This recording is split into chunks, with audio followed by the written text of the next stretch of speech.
lwa Easter Sunday era nga Nubian Lee, Sibitoka, Jose Chakala balabyeko nga bakola activities ezandibadde zikolebwa nga ku lunaku olufaanaganako nga luno.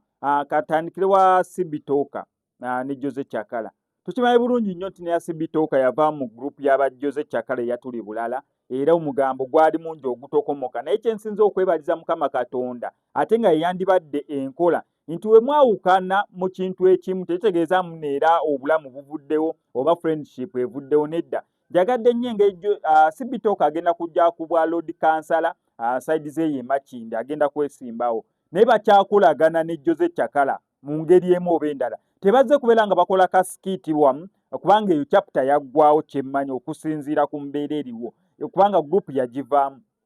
Tebakoze comedy bonna, naye waliwo important activity egenda mu maaso ey'okubeera nga bagabira abantu abali vulnerable mu Makindi omwo. So n'ayita mukwano gwe Jose Chakala jangu obeerewo nga nze Sibitoka ngenda ogabira abantu ebintu binene bya Easter Sunday, era Jose n'abeerawo. Kati eyo enkolagana ekyo kye bayita bond oba maturity ng'omuntu abeera akuze mu bwongo, si nti omuntu mwawukanye mu bizinesi ate ku mukolo gwe waka tujja muyita obanga waliyo edduwa obanga mufiiriddwa olw'ensonga mwayawukana oba olw'ensonga temukolagana nanti ono ex wange kaakati sijjawo. Nedda, ayinza okubeera nga ex wekyo nga kivuddewo, naye nga mazima ga Katonda obeera wakwebuuzaako ku nsonga za bizinesi ng'amazima olina kuddukira wa ex.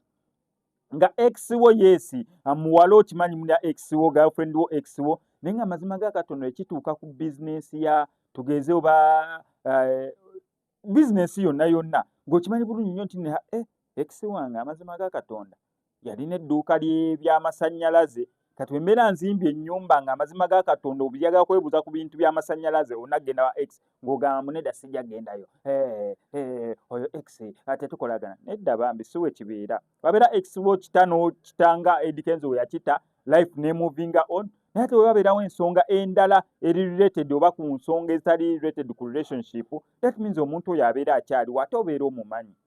That's the way to go. Then n'ensonga endala ya Nubian Lee naye agenda kwesimbawo ku bwa meeya side zeeyo e Nakawa. Musajja watu musiraamu badde simulabangako mu kkanisa, naye munnange w'otandika okuweereza abantu ebyeddiini osooka n'obijjamu okusosola nti nze ndi musiraamu sobola yingira saawa zinene ate tagenze saba Easter. Easter musanze mu kereziya nanti yabusoboddeyo okubeera ng'akiikirira abantu, ate abantu balina okukiikirira abamu munnange basabira mu kereziya, abalala nno basabira na mu ssabo, abalala mu mizikiti, abalala mu kyaki. So obeera olina okukiika. So bw'ati munnange Nubian Lee atandise okubeera ng'akiika Easter Sunday.